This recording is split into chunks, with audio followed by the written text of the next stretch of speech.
Welcome to Golden and Blue, everybody, home of the college football fan. And don't forget about the checklist. Hat check, sunglasses check, Pepsi check, notes check, sources check, and thick skin is a check. And don't forget to sing gear to represent your team and yourself in my background. Send it to P.O. Box 360, Liberty, South Carolina, 29657, and get yourself a shout out. On to the next video. In case you're wondering, these are the teams that we don't have represented for the mini helmets. As you can see, we actually have quite a few big brands that's not represented here at Golden Blue. So get your team represented here on Golden Blue. And you already know what time it is, so might as well sit down, brace yourself, and buckle up because you are entering the speculation zone. I don't know why, but for whatever reason, people have been blasting me about this Pac-12 story. Listen, I've let y'all know that this is the speculation zone, and on top of that, I'm just passing along what I'm hearing. This is not me like making up a story saying, I'm predicting this to happen or I'm predicting that to happen. I'm just passing along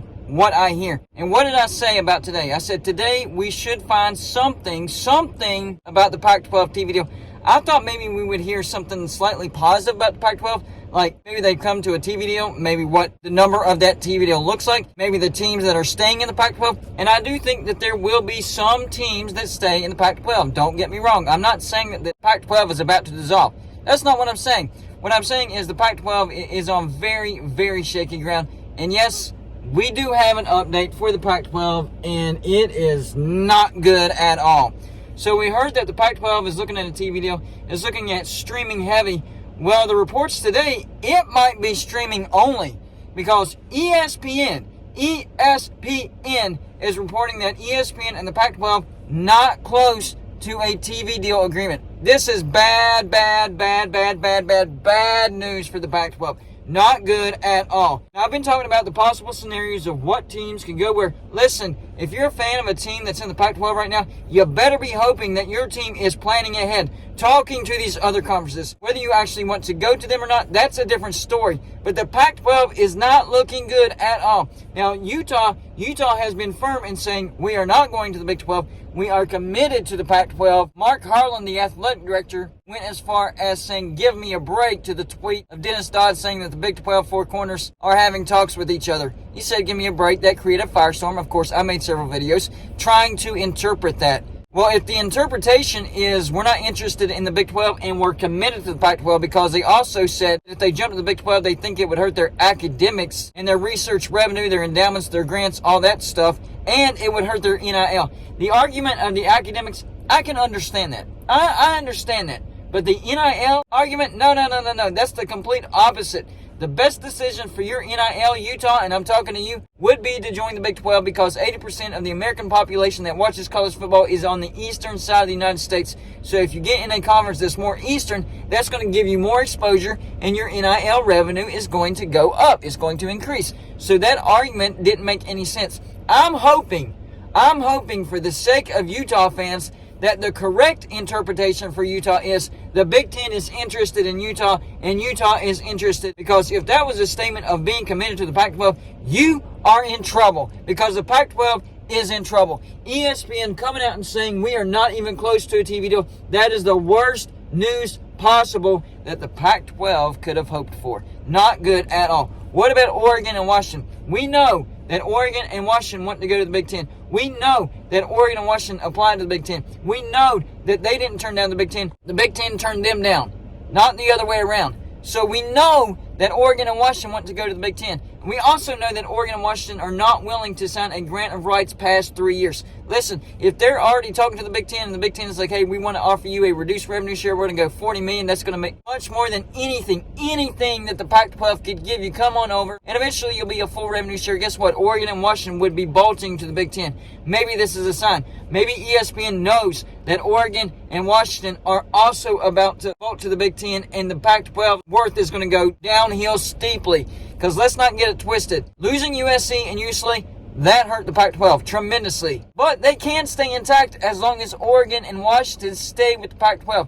Once those two schools leave, it is over for the Pac-12. So I'm hoping that these teams really are talking to these other conferences, because the fact that ESPN coming out and saying we're not even close to a TV deal, that's not good. That is bad news. And it also speaks to the facts of the Pac-12 talking to San Diego State, Colorado State, SMU, and a mystery fourth team. I think, now that this has come out, I think that the Pac-12 knows that they are about to lose teams. Because why on earth would you be talking to all these group of 5 brands, knowing that you're trying to work out a TV deal, and that these brands would not bring any revenue increase? It would just be more mouths to feed, more slices of the pie. Instead of adding to the pie, now you got to slice it more because they're not adding to the pie. So that tells me that the Pac-12 knows that they're about to lose some members. And they're trying to make it look like expansion is a proactive decision, when in reality, it's a reactive decision because they know they're about to lose more members. This is tragic.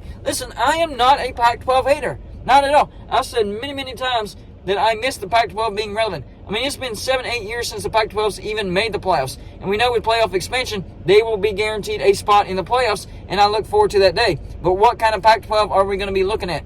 Will the Pac-12 have its Power 5 or Autonomous 5 status revoked for them? Because remember, whenever you get down to 6 members, as far as the members that signed the last TV deal when the Pac-12 was a Power 5, when you get to 6 or under, the NCAA can look at that conference and determine if they want to take off the protection of the Power 5 or the Autonomous 5. And if they do that, the Pac-12 is not guaranteed a playoff spot. So there's much more at stake than people realize. There's money that's at stake. There's teams potentially leaving the Pac-12 that's at stake. And the very Power 5, Autonomous 5 status of the Pac-12, that's at stake as well. Teams and universities need to be looking at the future and need to be making decisions based on the future. I understand that you want the Pac-12 to stay together. And honestly, I do too. I hope all this blows over and that the Pac-12 survives this, and that this is just a nice story that we can tell everybody. Remember whenever the Pac-12 was in danger of dissolving? Well, look at them now. They're doing just fine. I mean, we did the same thing with the Big 12. Everybody had the Big 12 down and out, dead to rights, not going to happen, not going to survive. And what happens? They backfill both times, and they're still surviving. And they have a decent TV deal, not great TV deal. But Brett Yormark got the most he could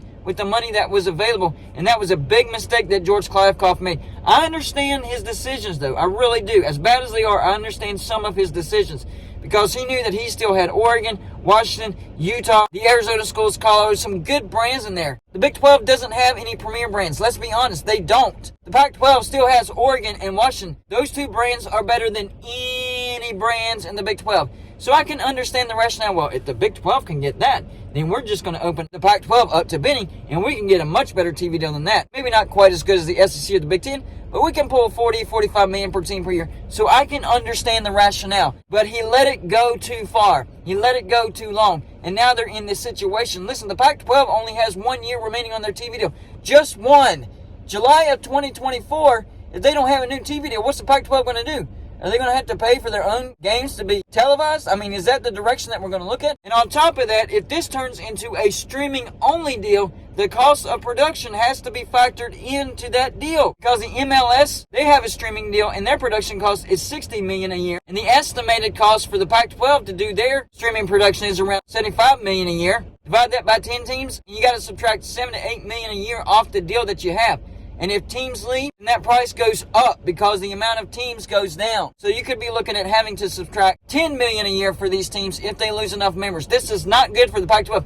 This is the last thing that Pac-12 fans wanted to hear. I hope the Pac-12 survives this. I hope they come out of this and can sustain themselves. They backfill and keep Oregon and Washington from leaving. Otherwise, the Pac-12 is no more. I've made a bunch of videos on the downfall of the Pac-12. That doesn't mean that I'm wishing for the Pac-12 to die. It just means I'm just telling you what I see. So ESPN coming out and saying we're not even close to a TV deal, this is the worst news that the Pac-12 could have hoped for. So y'all in the comment section, number 1, do you now think that it is over for the Pac-12? Now that ESPN has come out and said we're not even close. We're not even close to a TV deal. Do you think that it is over for the Pac-12? Number 2, if you do think that it's over, give me the destinations. We've heard that Oregon and Washington are interested in the Big 10. We know they're interested in the Big 10. Do they end up in the Big 10? Will there be teams that join them in the Big 10? Maybe a Utah and Colorado go with them to the Big 10, or maybe the Big 10 would rather have Stanford and Cal because of their academics. Then who goes to the Big 12? Do the Arizona schools decide this is not working, we're going to go to the Big 12? Or if Utah and Colorado are not invited to the Big 10, do they decide to jump from the sinking ship and decide to go to the Big 12? And then there's Oregon State and Washington State. Hopefully Oregon State and Washington State are reaching out to the Big 12 because they would be the ones that would be screwed the most. And yes, I do think that they would have some value to the Big 12. These teams in the Pac-12 need to be looking at their options because this is very, very, very bad news for the Pac-12. That's all I got for you for this show. Like and subscribe if you haven't already. And I'll see you on my next show.